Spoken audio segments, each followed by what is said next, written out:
पाहिली बी नाही मला उत्तम आहे आणू आल्यावर मी बघितल्या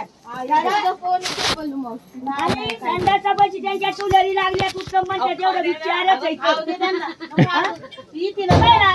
तू नसलं बघितलं तरी का गवत आजी येतो दिले मला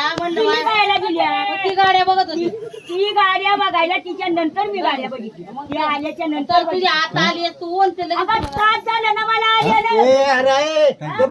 येऊ दे म्हणा ना तू जास्त बोलू नको पण तू मोकळी आणि सुने आपली घडलीच काय वाटत पण मी काय संजीला नाही ना द्रौपदी गाडी ती उतारली पाहिजे घेऊन आली दही दिली लोकांना पोरांना येऊ दे तिला इथे गाडीवर येते मी पुढं यांची यांची ट्रेलरची गाडी पुढं पुढं गाडी पुढे त्यांच्या फक्त तिने मला दिलेत मला माहिती नाही तिला बोलव ना तिला येऊ दे